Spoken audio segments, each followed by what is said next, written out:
we'll call the meeting to order at 6:04. What I was saying while you couldn't hear me is that Attorney Bobrowski is on his way. He's running a few minutes late. He just due to some scheduling snafus, he wound up getting off to a later start than he wanted from his office in Concord. So he is realistically at this point somewhere on Route 128 and passing all sorts of different creative development and other different components that he has been educating the town of Wakefield about through this process as we go along. So the purpose of tonight's meeting really is a joint meeting to go over some of the different components of zoning recodification. By way of background, zoning hasn't been recodified in this town for at least 40 years, if ever. It's a conglomeration of a variety of different types of zoning bylaws that really have been added onto over time. And as a board that has to try and decipher this, we know this is difficult at best. And so the part of the purpose of recodification is to make this easier for really everyone in town to understand what the ground rules are, so to speak, of what the bylaws are intended to do, where there's flexibility and where there isn't. As the Board of Appeals, this is of particular importance as you make determinations of what is in the town's best interest and consistent with the bylaws versus what isn't. The clearer the bylaws are, ultimately, the easier the task becomes, not just for you as members, but for the developers, for others to know what is intended by the townspeople. We're all residents of the town, and the purpose of that is really just to make our town as good of a environment to live, work, play, eat, and the other tasks that we want. That's the purpose of this. The bylaw review itself is something that is embedded into the charter of the town, supposed to be undertaken every 5 years. The last bylaw review reviewed everything but the zoning, because zoning is such a big task. And then in 2022, the town meeting allocated an amount of money specifically for this process to hire outside counsel. That outside counsel is Attorney Bobrowski, who, as I mentioned, is on his way. And he's really the preeminent expert in zoning recodification. He literally wrote the books on it, and he understands different aspects. So what we currently have for zoning recodification, we're on draft 7, which is currently posted and has been made available to everyone in the town. And the other drafts have either been reviewed, the prior drafts, by the bylaw review and or other bodies, or were used internally by Attorney Bobrowski. So it's not as if there's actually been 7 drafts. 2 of the drafts we never even saw. But the idea is that as there are changes, to keep the entire process as transparent as possible, we're trying to make things as open and easy as possible as well.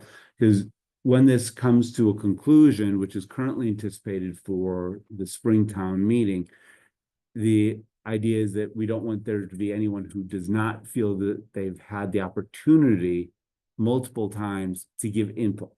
What we have before us, and when Attorney Bobrowski gets here, he can get into depth of the bylaws themselves, is not a final version of the actual recodification that will go before town meeting. This is a working process. Changes are anticipated, changes are expected. As noted, there was a memo that was sent by the ZBA to bylaw review this afternoon. As noted in that bylaw review, in that memo, there are 2 outstanding issues that have not been finalized by the state as it relates to the MBTA and ADU. Those pieces are anticipated to be finalized before town meeting, and as such will be incorporated. They're intentionally not until the state rules on those. That's part of the process as well. So just to give a little bit of background as to where things currently stand. With that, we have 6 members of bylaw review that are here. And that would be Eric, who's in person, Joe, who's in person. We've got Kevin York online, Catherine Howitt, online, and Vice Chair Ann McGonigal Santos, who's online, in addition to myself, Daniel Lieber, as current Chair of Bylaw Review. And this is with I think most of the members, hopefully the final year of Bylaw Review for this cycle. And then we get to go into it again. It's a 5-year cycle, and this is year 3. And then it gets to start all over. People, once they signed up, have to continue on ad infinitum. Just saying. So for those of you who didn't know, you're not allowed to take any breaks. Just kidding. So it is a process. So with that, Tom, I know that you have members of the Zoning Board of Appeals. If you want to introduce yourselves, the microphone here, I'm just going to turn it a little bit. It's actually in the top part of my laptop that we're using. And I'm going to turn on the room mics. If we hear feedback, I'll turn it off. But this way, it should be able to pick you up. As long as people speak loudly, this microphone does seem to pick people up fairly well. Sure, thank you, Dan. Appreciate the efforts of this bylaw review committee to date. We'll see that we sent a memo in, and the memo's not a long one, which means you guys are doing a great job, and we very much appreciate what you've been doing. But for the record, my name is Tom Lucy. I'm currently serving as chair of the ZBA. There are members here who are going to ask to introduce themselves as well.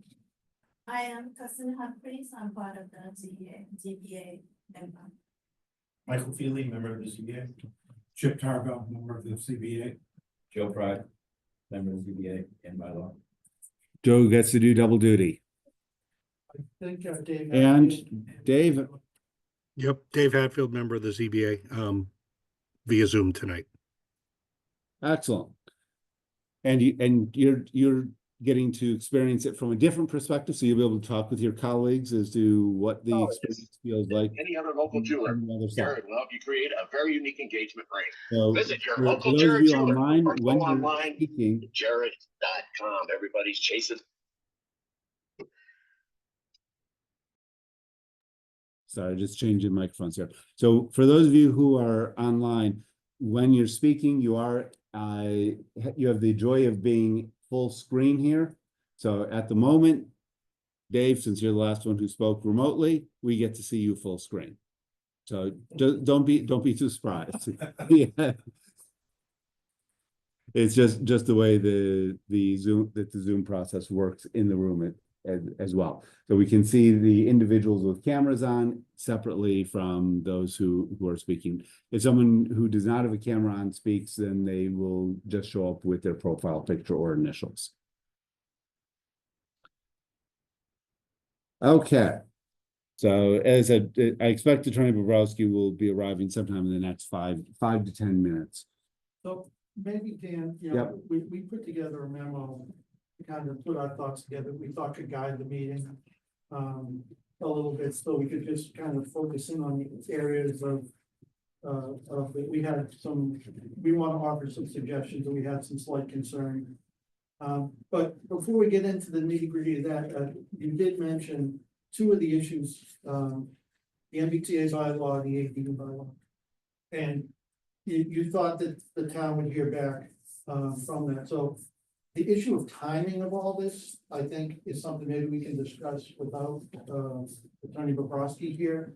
And how realistic do you think us hearing back from the state, from those going through the appeal period, and then really being in full force and effect prior to town meeting?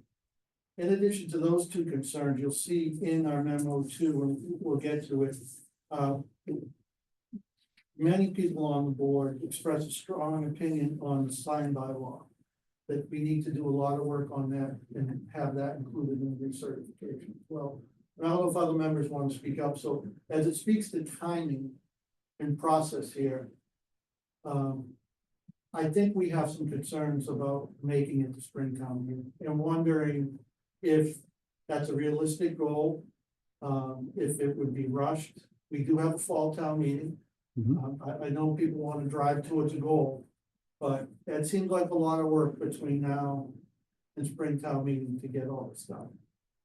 I don't know if other members want to speak up from the ZBA. Well, I mean, Chip Targo, I can certainly speak towards signing. having worked on it, and I know that, currently that the senior planner is taking a stab at it. I do, however, know that there was a complete bylaw rewrite done and completed by Jim McBain prior to him leaving town and given to Steve Mayo. And it was done with a group of people that had input, that were shop owners. I think Paul Reedus may have even been involved back when he was still here. But it was a very varied group, because there had been two rights. There was one that myself, Brian Falvey, and Jim did, and then Jim took that and pulled another group together. And I've got a copy of it, but I'm not sure whether the senior planner has a copy of it. And I'm concerned that what I've heard, and again, it's only through the grapevine, is that, you know, we're really trying to make the sign bylaw so much simpler. And that scares me, because we spent a lot of time thinking about consistency, sizing, and getting good signs rather than just easy signs to get in. So that's a whole area that our current bylaw is a catastrophe, no question about it. It's arduous, it's difficult, all sorts of things. So that's one section that I know just in its own right would be very difficult to put together for a Springtown meeting, because I don't think it can happen with just one person working on it. So I'm concerned about that one particular area, along with, as Tom said, ADU and other areas. I know you guys have, I can only imagine the year and a half or however long it's been now, and really wanting to get it there. Has it been 3 years now, Dan? So you're a better man than I, because and I know you want to come to conclusion, but I think you'd be better off making sure that when you do come to conclusion, there's not people at town meeting going, as you mentioned earlier, was that really vetted? Is this what we really want to say? I mean, I know you're big on crossing the T's and dotting the I's, and I'm not sure that can happen for spring, in my humble opinion. I also, you know, you hear the anecdote of what happened in Linfield, where they recodified it without a height limit. They forgot to put the height limit in. So, and that's gonna happen we're gonna forget something, all of us together. We'll forget a few things as a town and as a group of people. But the more time we spend going over those fine details, because the memo that we wrote, I mean, you know, as you know, it's 140 pages, you know, at certain points, as a human being getting through that. I'm sure we missed some stuff too, even what we're presenting tonight, so. I just want to raise it as an issue. I don't know, Mickey or Joe, if you guys want to weigh in anymore, or I think we've made that point, but I don't know. Joe wants us over as quickly as possible. My main concern is taking the bylaws and making them shorter by making them longer. It's my big worry, adding a lot of stuff that's outside the lines, maybe not appropriate for bylaws in general. Tend to make something that was supposed to be a simple document way complicated. That's just me. So That's my initial reading. I think we should get it right this time. I agree with the group that, so the next time you go through this, it won't take 3 years. we can hope. Part of that is part of the reason for the timing is to take the time to go through pieces slowly and deliberately. And I'm not going to say that we're done, because it's not. This is a part of the process that I'm estimating that we're probably 75–80% of the way there. But that also means that there is work still to be done. That's part of the reason for doing these joint meetings. It's part of the reason for trying to have communication with various boards through this process.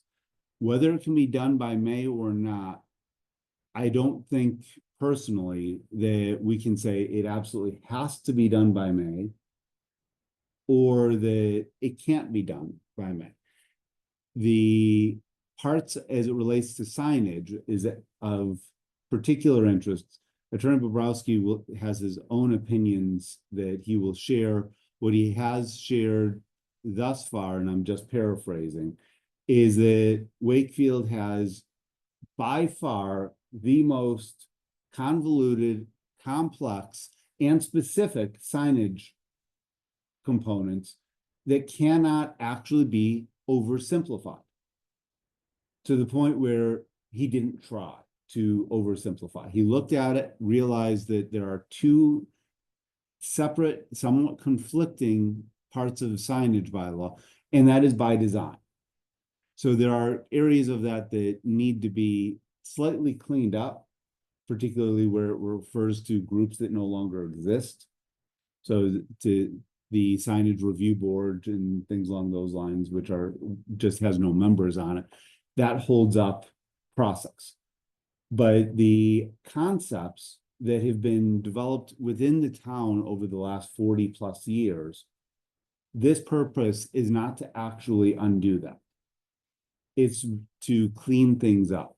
And in that way, things such as signage is largely kept as is, with only minor changes done to the review process. So the design review boards, which doesn't have any members, that process itself is to get, now I don't want to say streamlined, but simplified for the purpose of actually getting progress. So that there is a way to have a design review done, and who it's done by may be different.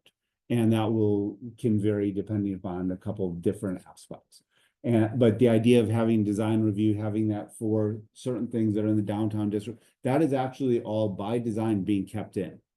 So the idea is not to get rid of signage. If there is a way to simplify things, I'm not aware of the other proposals that you were mentioning. You can get I can send you a copy. If you can send me a copy, I will be sure That to would be to make sure that the senior planner gets a copy, Attorney Bobrowski gets a copy. That's That'd be all, fantastic. because all of what you're talking about has been done. Don't need to redo it. That would be fantastic. And the process is not the only thing that's convoluted, Oh, great. because the sign bylaw as itself has a lot of flaws in it currently. How to measure things, how to understand what a sign is, and all the different types of signs allowed. So it's not just process, the whole signage package needs to be updated. Well, there's two signage packages, and there will continue to be. Unless Well, unless you're talking about what signage package are you talking? So- You're talking about like we the have, difference between downtown and other districts? correct, because we have a signage bylaw. Welcome, Attorney Bobrowski. We're just talking about your favorite topic, signage. So we have two. We feel. Yeah. So Wakefield had, and for those who are joining us remotely, Within those two guidelines, it's a mess in some places in that. So Agreed. I think you need, if you look at, I will tell you that Jim McBain is here, but not in town anymore. But this was his passion, and this last draft that was done is pretty good. he's referring to a draft of a signage bylaw update that was done but not circulated. Mhm. So. I knew somebody And we have had access said they to were it. working. on it. Yeah. But Okay, this is separate from the town planner. right, So and the town planner may not even know about this. it got to the final stage and given to Mr. Mayor. So I have it in my records, and I'll get it to you guys. Thank you, Chip. That much appreciated. Anything that we can have, because I will forward it immediately on to Attorney Bobrowski. So that And feedback the senior plan. and the senior planner, Yeah, absolutely. and I think you'll find in looking at it, a lot of work has been done. on it. May That'd be still need to get tweaked, but it's not in bad shape. That will be a great improvement from what has been presented so far. Does it split the difference between the sign overlay district and the regular sign bylaw, or does it? It's the way I looked at it when I was trying to figure out what to do. You could take the overlay district and apply it townwide, which seemed rather extreme. Yeah, You could take the bylaw and apply it townwide, which shortchanges the overlay district, it still keeps them separate. or you could find a middle ground. Separate and a little bit of mesh. Well, we don't want. I mean, we should have a meeting just on signage, because but we tried to create a situation that downtown became better than it was. Sure. And equal to a Melrose or an Andover, or somebody that had good sign bylaws and had good signs. Yep. Wakefield was not one of those towns. And that's why the downtown overlay district was created way back when. However, you know, there are some flaws in that as well, so it still keeps the two districts, because an Audubon Road does not need to meet the standard that downtown has, so. But I think it covers those pretty well, and what it also does is in that draft gives examples on how to look at that, like if you have this, measure it this way and that way. It's a hands-on, if you would, document as well, so that it's not a mystery as to how to figure it out. That sounds absolutely fantastic to be of assistance as we continue on through this process, because that has been a very confusing issue, I think is a safe way to put it. Yeah, can I raise a point on this timeline issue?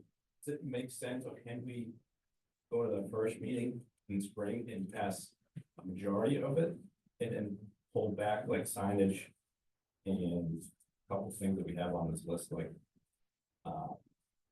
the 6 point, that's, if we don't go for that what is it, 6 point?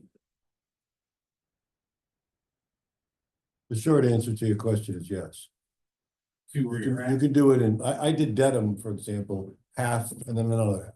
So you can do it, whatever you think you want to hold back, you can put on the next agenda. Yeah, because that's something we should think about.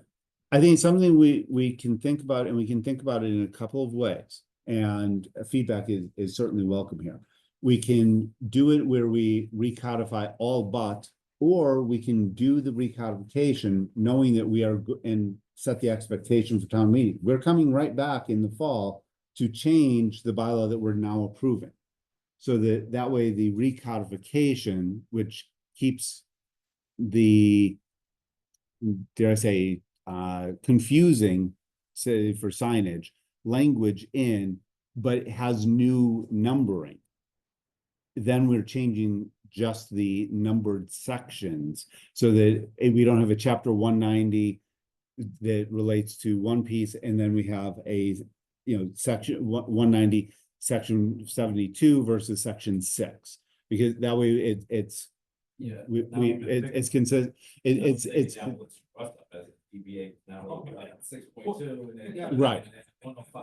That's exactly what I was thinking. I hadn't even thought about the numbering of it all. Yeah, that might actually. That's what will get whipsawed in period. Yeah, that's I my think it's purpose. gotta either be all or nothing, Yeah, it sounds like.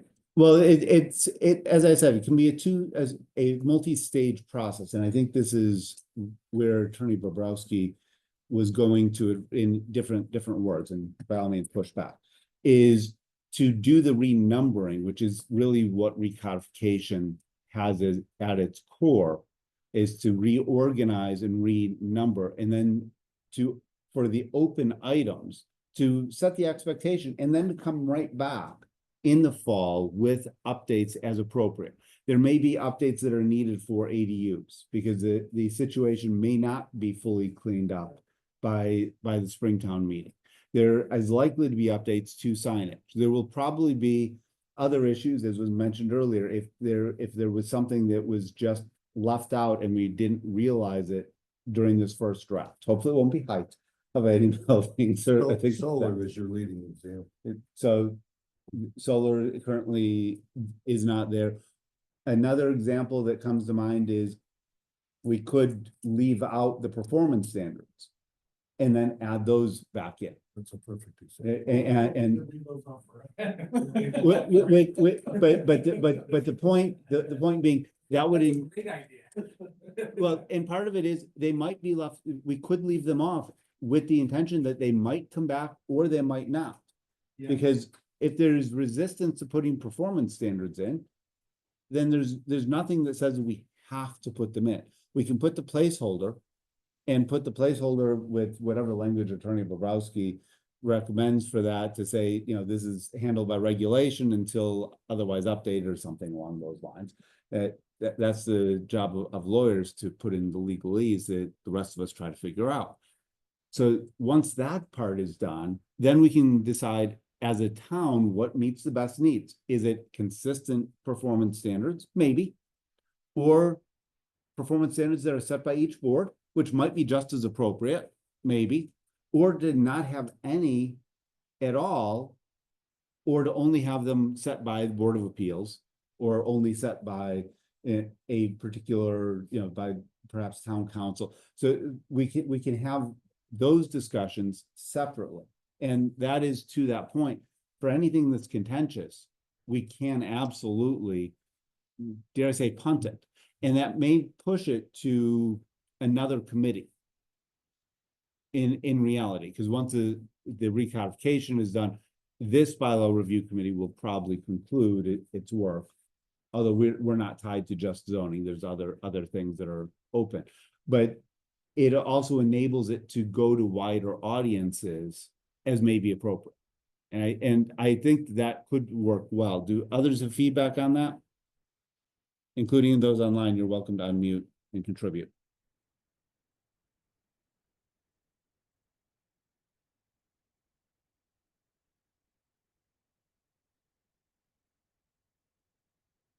Attorney McGrail. Yeah, I just want to point out, if I could, Mr. Chair, that I think unfortunately for the bylaw review committee in the town, our timing is not good. There's a lot of moving parts with state law right now, with MBTA, ADU, that are all kind of coming to fruition and coming to a head. As an example of that, our planning board is having a meeting tomorrow night to talk about a potential ADU zoning bylaw amendment for the Springtown meeting. Because the ADU state law goes into effect February 1.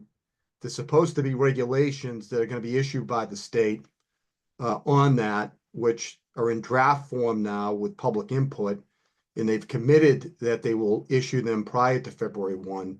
But that's going to precipitate a lot of cities and towns enacting their local bylaws or local bylaws to deal with ADUs. And I think we talked about this at the planning board. Do it and do it right. Don't do it piecemeal. Piecemeal creates confusion, and it creates a situation that, you know, the purpose of this, as you mentioned, is to clean things up so people understand it. You're going to confuse people even more when you start talking about placeholders, possibilities. My feeling as a citizen is this should be done right. It should be, and there should be no rush in it. As you said, it's been 40 years. Whether it's going to be in May or it's going to be in November, who cares? I say do it in November. It gives plenty of time to vet all of this stuff, to let everything settle out. The ADU bylaw might get approved in the spring. That will be incorporated in.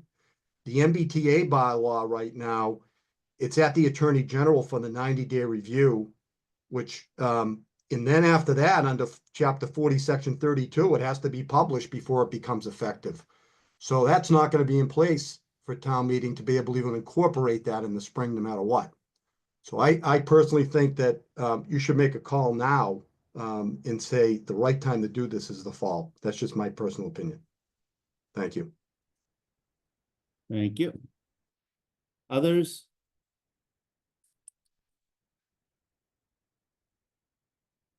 In the room or online? And again, we don't have to make any final decisions tonight. The purpose of this is to get input. So Attorney Bobrowski, amongst the issues, I'm not sure if you saw them. Okay, it looks like you may have seen the memo that came in today. Yeah, Okay, perfect. So the members of the Board of Appeals did have some feedback on specific elements. Yeah. And much appreciated to codify that down to writing, so it should make the Yes, thank you discussion very a much. lot It's a lot great easier. to have this in writing. So just to end on another thing, personally, I'm not speaking for the rest of the members of the board, but as I hear all this, I don't see. I do feel for the members of the bylaw committee that have been at this for a long, long time. But to try to push this through in May and not take the extra 2 months that we have, knowing we have the fall town meeting. So really, I feel we'd be best to do it in one fell swoop, if we could put that. It's your committee, I'm just making a suggestion for you guys to consider that. But just listening to it all, I think that's where my head's at.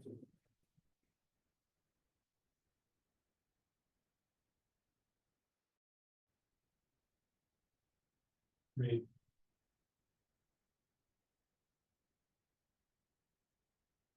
So that's helpful feedback. So with that said, if we can get in some of the details of what we have before us, because that way, again, we still have to get through 140 some pages of text. We're not obviously going to go through that tonight. As there's additional time, dare I say, we'll probably have additional joint meetings. And I know that, well, your board loves to have even more meetings than we do.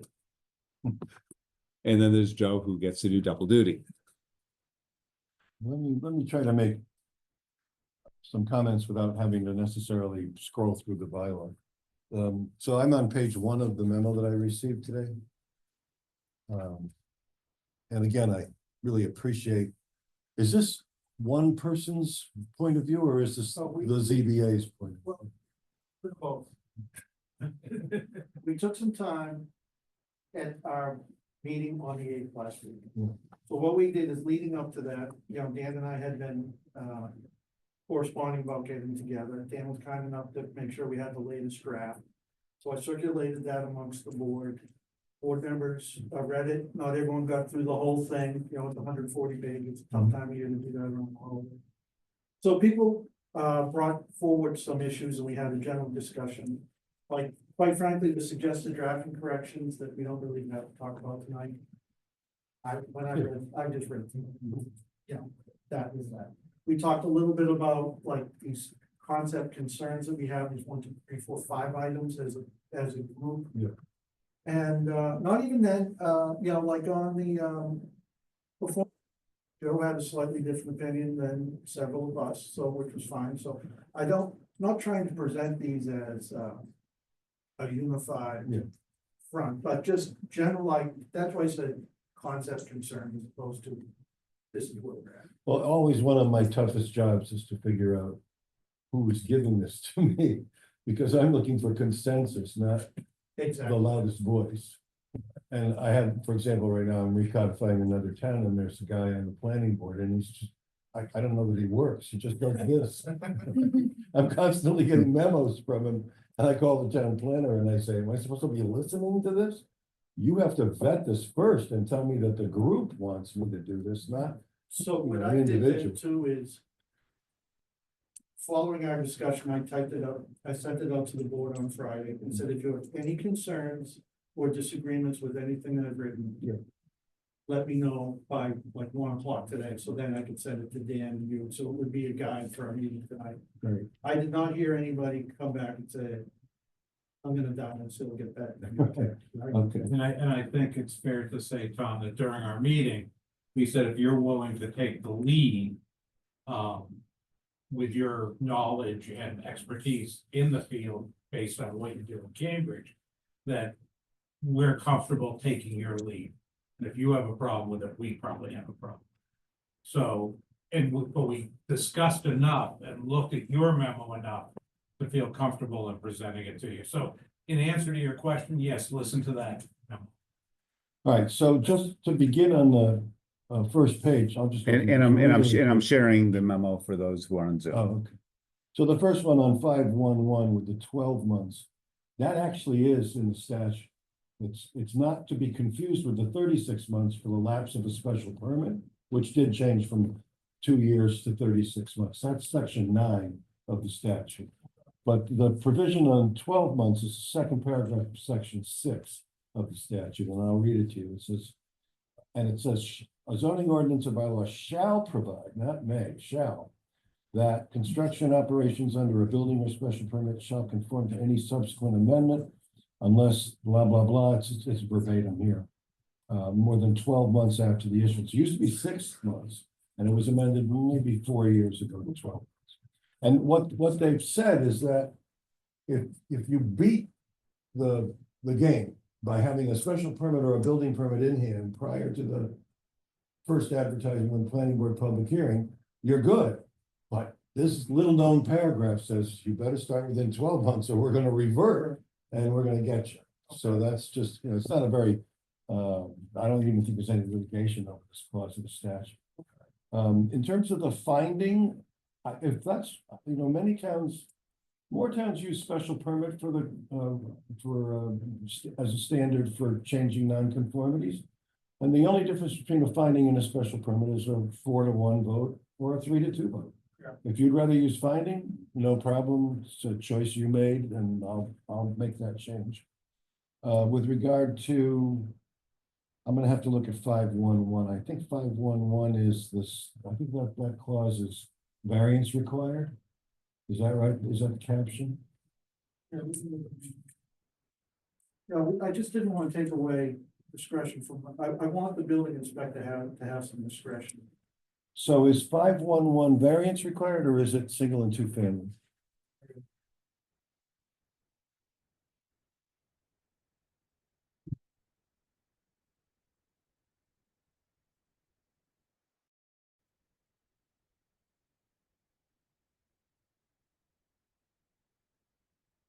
Five point two point one, No, 5.5.1. oh, that's a typo. Under, it says permissible changes, please reconsider this language. Yeah, it really should be 5.2.1. Oh, okay, good, glad I asked.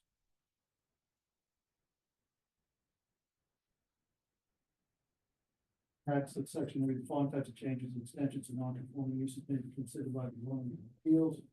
Number 1, change of substantial extension of use. 2, change from one non-conforming use to another, less detrimental non-conforming use. When it should be a finding is granted under this. That's fine, I can make that change. That little paragraph there is a sneaky one. So there's a case long ago from the town of Winchendon where it's called Blasco. There's a non-conforming gravel pit, and the central artery is getting torn down, and they're taking it all the way to Winchendon, and they're burying it. So this guy applies to make the non-conforming pit, a hole, into a filled demo landfill. Both of the uses are non-conforming, and the board says, hey, it's better than a pit, so they give them a special permit. And the neighbors sue, worried that the leachate is going to poison them, but they win not on that. They win because the bylaw did not provide for changing one non-conforming use to another allegedly less detrimental non-conforming use. And when you think about that, if I'm going to change a widget factory to a nail salon and they're both non-conforming, it's really a use variance without the hardship test. That sounds scary, but every time I put this in a bylaw, good stuff happens, because otherwise that old bad stuff just sits there and drives you crazy, and you can't get rid of it unless you can get a use variance. And most towns, cities, that's not as big a deal, but most towns don't allow use variances. So for example, I had a client in Norwood who had a non-conforming structure with a non-conforming use in it. It was 6 apartments and 6 storage spaces. The back of the building was a foot off the back property line. So it's both non-conforming structure and non-conforming uses. Well, what did he want to do? He wanted to put 12 market rate units in it and so on. It was next to the old hospital there. And the building was 1880 something. You couldn't wire it. It was a mess. He was not going to get a variance to do that. He managed to just get a special permit on a 4-to-1 vote. And today you can go look at the building. It's a better addition to the community than anything that could have been done otherwise. So it really has to be carefully administered when I put it in Winchester's bylaw, the first idea was not less detrimental, it was more detrimental. The building commissioner called me and said, do I even have to take this application? Because it's clearly more detrimental. I said, no, take it and deny it. Don't just wave it off. So you have to be careful. But I think it's a really good tool because the variance statute is way too tough. Right. Right, soil condition, shape, topography to change the building, it doesn't work. But we get a lot of cases where if the building inspector had the right discretion, we see a lot of these findings that in our opinion, as a board, we don't even think we should see it. Yeah. The building inspector should be able to just kind of make a decision. Most of those pertain to single and two-family homes. Yeah. Yeah, that's, if you read the new section on single and two-family, what I've tried to do is really create some, I would call them, sort of like carve-outs. If you're proposing, if you're proposing an addition to a house and it doesn't increase the nonconformity because the addition fully complies with zoning, what are you here for? Right. Here's a building permit. Right. If you're proposing an addition to the house and the side yard is non-conforming, but you're doing it in the other side yard, here's a building. Now, I put some limits on that, like you can only double the size of the house. After that, you need to find. But if you're not doubling the size of the house, you're under 100% increase, here's a building. And that gets you home early and you were gonna give it to them anyway. Right. That's the whole point. It's not more detrimental, it's wasting the homeowner's time, it's wasting our time. And it's getting the neighborhood all agitated for Right. nothing. Right, because they all get a public notice. Right, exactly. Is it unique to have, in our bylaw that you can get a variance for a financial rather than topography and shape of lot? Well, the statute says topography, soil conditions, and shape. And shape is not size. That's there are 20 cases that say if the lot's too small, you don't have a shape problem, you have a size problem. So that's the prerequisite for a variance, whether it's a use variance or a dimensional variance. And the way that this started was that there was a blue ribbon committee appointed by the legislature back in the 70s. When the zoning statute was begging for reform. It was reformed in 1954, and now they'd gone 20 years and they were going to go about it again. So they appointed a blue ribbon commission. And one of the things that they did was look at Cambridge zoning practice. And Charles Haar, who was a professor at Harvard, studied the files in town hall, city hall. And he found, I don't remember the exact number, but it was something like 56 or 58 variances had been granted. And they were using the old test. Do we know the guy? Do we like the guy? And the neighbors complaining. And the legislature overreacted completely and said, soil conditions, shape, topography. Before they did overreact, the standard was peculiar circumstances affecting the parcel, which is much more broad in terms of what's eligible. For example, there's a number of cases from before 1976 in which the house was located on this street here, but this had all gone commercial. And now this was starting to, on a piecemeal basis, the zoning was changing for this lot, and somebody would apply for a use variance. My peculiar circumstances that I'm in the residence district, but I'm on the cusp of the commercial district. There's plenty of cases that said that was good enough, but you can't do that today. That's not soil condition, shape, topography. So I wish we would go back to the old statutory language. And as a result, you got boards of appeals agonizing about, what to do. If it doesn't fit into one of those three nooks, there's some towns just won't bend, and other towns will. And my test is, if it's a unique case, am I going to see another guy come in here in 2 weeks and ask for the same relief, or am I never going to see another guy come in and ask for the same relief? And if it's in the second category, just go ahead and give it to them. I had a case on Martha's Vineyard where a woman bought a house lot, cash, $400,000 in West Tisbury. And there was a freeze on the lot. It was 1 acre, but the freeze was going to expire on December 31st and go to 2 acres. And she bought the lot, and somebody bumped into her in the grocery store in like July and said, "Why haven't you built yet?" She said, "I got 9 months." 6 months. So how do you, she came to us and she said, I need a variance. And the board looked at me and I said, are you ever gonna hear this story again? And they said, gave it. That's a good decision. All right, I'll reread that and, we'll move back on that. Okay, so on the common driveways, that's fine, I can fix that. Signs, we've already talked about. I'm looking for guidance, somebody gives it to me, I'm more than happy to renumber it and plunk it in, that's about. Otherwise, I'm gonna make you choose, do we take the sign overlay district and make it townwide? Do we take the townwide bylaw and make it applicable, water down the town overlay district? Or do we set it all and try to, do something like this, where it's one size fits all? If you're the sign guy. I just forward what's been written. I'm sure I'll see it You guys momentarily. read that. And Dave, you I didn't forward it. Joe forwarded it. I sent the bylaw review committee with, Okay. email address, so you. All right, so you don't like my performance standards, I'm hurt, but I'm over it already.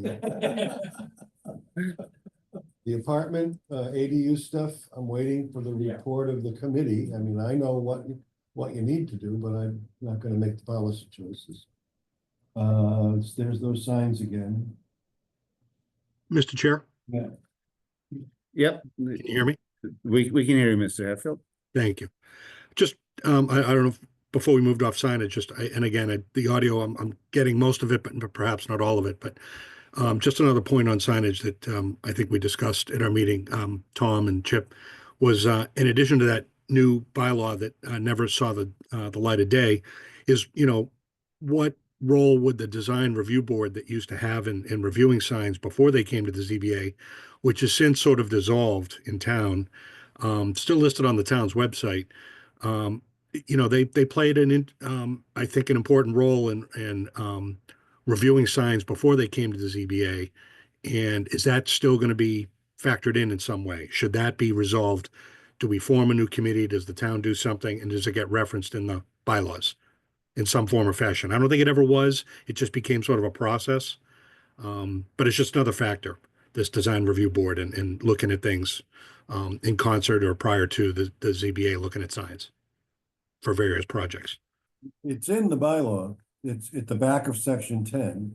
Oh, it is in the new one? Yeah, but I know you're having problems with membership and attendance and that, I can't fix that, so. Okay, I may not have gotten that far. I might have just sort of skimmed over it in that aspect. But okay, so it is referenced. So yeah, maybe it's a town thing to resolve, but how it sort of works into the sign reviews. We just want to make sure that that's covered somehow. Okay, in my opinion. Tell you that in the new one, in the one that you've got a copy of now, the design review board actually has more of a role.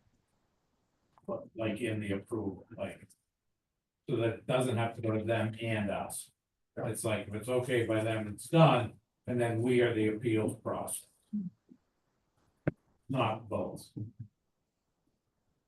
So the special permit language, which is the next thing under 10. I'm looking for your actual special permit language now. And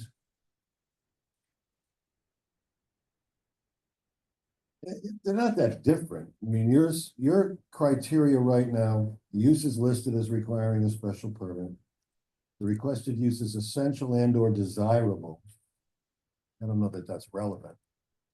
I would say that the benefit associated with the uses exceeds the detriment rather than the use is essential and or desirable. The requested use will not create or add traffic congestion, not overload any public water sewer system, not impair the integrity or character of the district, and not cause an excess of that particular use that could be detrimental to the character of the neighborhood. So that's basically my first criteria. Do we need this thing? What are the needs associated with it? I did Tewksbury years ago. They had an explosion of car dealerships between 495 and the center of town on Route 38. So that was the end of that. They basically stopped permitting car dealerships. But I guess my number one question, what do we fix? Why do you fix it? What do we fix? And then in my opinion, it's Yeah. not broken. Well, all I know is that I did Legacy Place with the Dedham Planning Board and I used my criteria. And because it was so all encompassing what we had to consider, lights, landscape, traffic, noise. The experts made a gazillion dollars off of this, walking through the room over 18 months, telling us what they were gonna do and how good it was gonna be. And our peer reviewers, I was the board's lawyer, kept, busy too, and it worked to a T. So I think yours, We're not gonna- okay, I can put these back in if that's the general consensus. Yeah, I guess a general philosophy, at least, that I have, and I think we talked about. Well, I don't want change for the sake of change. Yeah. I don't want cookie cutter things that, because it's in Dedham, we're not that, we're Wakefield, we're different. So change for the sake of change on something that's working doesn't work for me. Okay. And I think that was the board's discussion. Yeah. Okay. On this particular point. All right, so we'll do that. Under the suggested drafting corrections, I can just make these Yeah. corrections. I'm sure you would have gotten them. Yeah.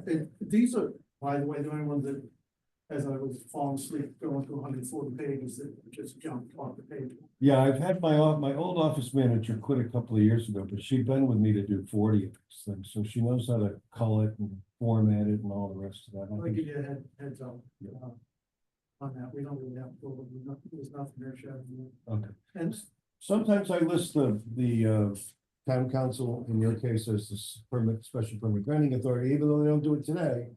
You don't have to amend the bylaw if you want to make it them a special permit granting authority tomorrow. They are empowered by the statute to serve, but they have to be designated.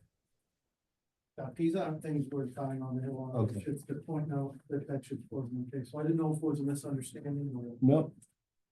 And then I see your open area language, you want to fool around with that a little bit. So That was Kasumi's idea, and we can run into that, particularly with 40Bs and some of the larger multifamilies. They're looking for relief from open space, and then open space, there's no tenant amenities there. We would like to see them create some space for, if you're gonna put 40 families in there, there should be at least a couple of nooks and crannies on the property. You can walk your dog, have a grill out there, things families do. Okay, I get it. Yeah, If he wants. Well, you're right, yeah, I thought it was good. where are the kids supposed to play? There's a park across the street, that's one thing. Right. But if there's nothing like that, then they're gonna be in the street. Because right now, the definition of open area is like lawn area or swimming pool or terrace, like, so of course the contractor is gonna go with the lawn area, because that's the cheapest. And then instead of us like having to extra over lawn area that add up to the 30%, like, I thought maybe it's nice to be, can designate some area needs to be for tenant use. But I don't know if the open area needs to be separate with different definition. So that was my. I think you should add it to definitions and then make it a requirement use it as an example of the types of conditions that you may impose. And I think there already is a section that says the board can do this, that. So we'll just add it to the list. This has been helpful and great, and like I said at the beginning, Dan, the fact that we only had a few of these things, I think, shows the good job that you guys are doing. Very much appreciated it. And the feedback is fantastic, because again, the idea is this is collaborative. The town, in my opinion, needs to do more collaboration across boards and areas so that we can figure out where the different levels of expertise are. Bylaw review tends to look at language, tends to look at different aspects, how to reorganize these different pieces, help identify areas that are confusing and areas that are specific and known to be unique to Wakefield. That's an expertise that the bylaw review members have had, which is different than understanding how the existing bylaws have been interpreted and been acted upon. And that's something that there are 3 boards in town that actively work with that. That'll be the planning board, the zoning board of appeals, and town council. And part of this is to actually codify where people need to go for different things so that people know what their responsibilities are. Because if someone comes to Board of Appeals and you realize that, oh, they just made a half-hour presentation and it's out of your area of effectively jurisdiction, they really need to be talking to either planning board or town council. It's just cost a lot of people's time and angst unnecessarily.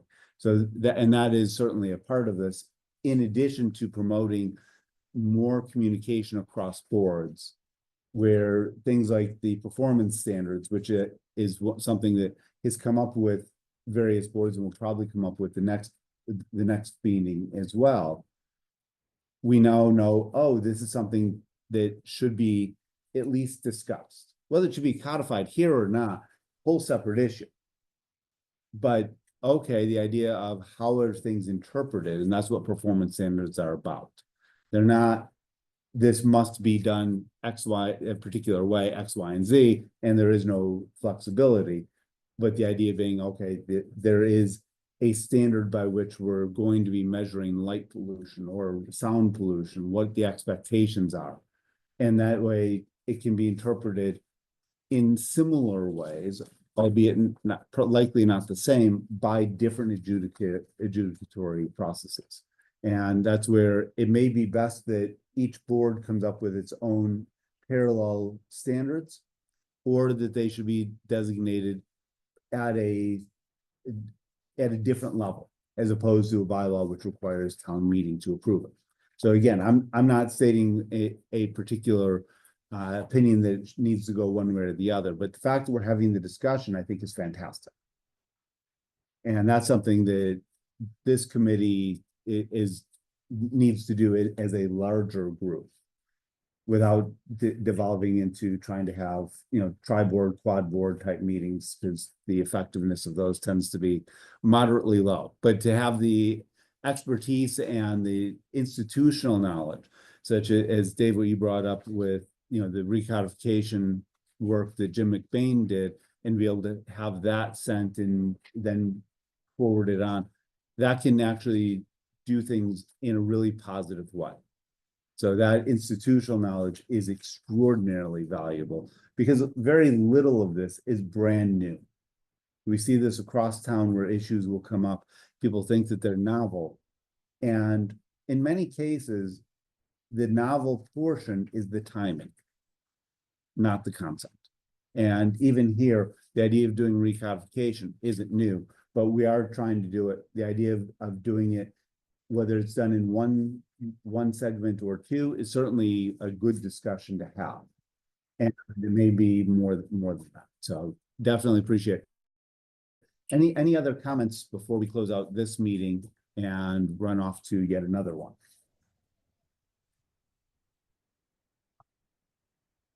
Eric. I was looking at the provision for associate members or assistant members to vote to the Board of Appeals. I've attended meetings in the past, and it's been 20 minutes at the beginning deciding who's going to be the people hearing this particular project, which will go on for several months. And it's inconsistent as to the length of how many assistants there are. They say multiple assistants and then just refer to one. And there's no provision, perhaps, for the length of term of an individual appointment as an assistant. I'm glad to raise it here with the other members of the zone. So it's pretty clear that there's five regular voting members and 3 alternates, and they all serve 3-year terms. And all 8 who can attend participate.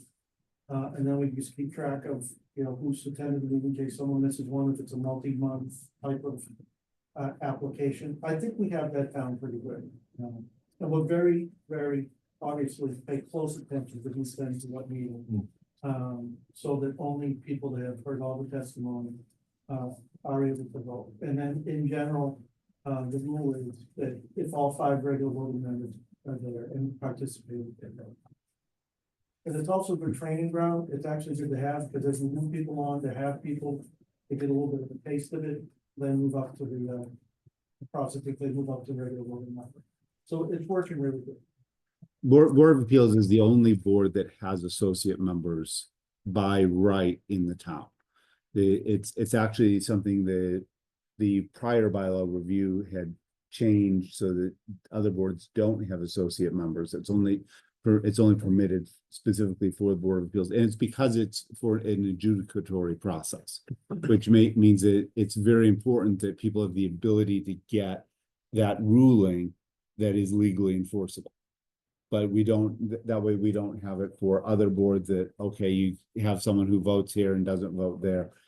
For non-adjudicatory componentry, it doesn't really make sense. But in here, where the concepts are so technical, so specific, and impactful, it does work. And I think that the concept, the confusion that you may be raising, Eric, which is very valid, is how is it done? How's it handled? Some of that was updated and isn't well circulated. And I think that that's part of the process. Chapter 9 of the bylaws, which talks about governance, gets into how that process works to some degree. And that was updated a few years ago. So that may be something that is helpful. And then Attorney McGrail, I saw that you had a request as well. I just had a question. I have, the memo you had on the screen, I didn't get a chance to really see it up on the screen, but you had talked about 5.1.1 at the beginning, and I didn't know what that was about. I kind of lost that discussion. If you could bring it up again. Yeah, Sure. it was about, if it's the first one, chapter 48, section 6, paragraph 2, if you're familiar with it. It's kind of, was amended maybe 5 years ago to go from 6 months to 12 months to commence construction. Yeah, And I think the comment was mistaken in that it confused that provision with section 9's lapse provision, which now allows up to 36 months. okay. I thought that's what might be. Mark, take a look. The economic development bill that the governor signed in November Yeah. changed that to 3 years. Okay, it's not, I just went on. Yeah, it says the economic bill includes an important amendment to the zoning act 48, section 6 regarding special permits. Provides zoning fees protection for any construction or operation under a special permit or site plan review issued pursuant to local bylaw, as long as construction is commenced within 3 years. So this kind of blends the permit extension. Yeah, it buried it in there, Mark. Yeah. It's not showing up on Mass General laws. No, and it also, what it did is, which you'll be interested in, is it clarified what commencement of construction is, and it includes disturbing soil. Because you know that's always been a thorn in lawyers' side, right? Yeah, it says the new provision clarifies that construction involving the redevelopment of previously disturbed land is deemed to have commenced upon substantial investment in site preparation or infrastructure. We live in New England. All of our soil is very disturbed. Yeah, so I mean but that just got put in, Mark, recently. Thank you. I'll take a look at that. Yeah, I'm sure you're gonna want to use that in your private practice too. Oh, yeah. I was wrong. I was reading the Yeah, no, but I'm interested to hear this because. Yeah, they buried it in the Permit Extension Act, and it's been in the news a little bit. So excellent, thank you. This is where getting input from others is extraordinarily helpful. Anyone else before we close out this meeting? And again, the bylaw review members get to run across town along with Attorney Bobrowski and get to join the town council for their meeting. Anyone online? Anyone in the room? Okay, with that, we have one very brief vote for bylaw review, which is a motion to adjourn. Do we have a motion to adjourn? Okay, and is making the motion. Eric is seconding. So, and is now present in the room. So first, to make things interesting, we will take Kevin, your vote since you are remote, and Catherine on motion to adjourn. Yes. Affirmative, Catherine. Yes. Affirmative, Eric. Joe. Yes. Anne. And I'm affirmative. With that, the meeting's adjourned at 7:08. Thank you, everyone, for your attendance. Please continue to contribute email is one of many ways to contribute information, because that also means that it's available for people to inquire about, it becomes public records and so forth. Which again, the idea is to keep the process as transparent as it can be, so anyone can see that, yes, we are all working for the benefit of the town. So thank you again, everyone, for attending, and we will talk soon.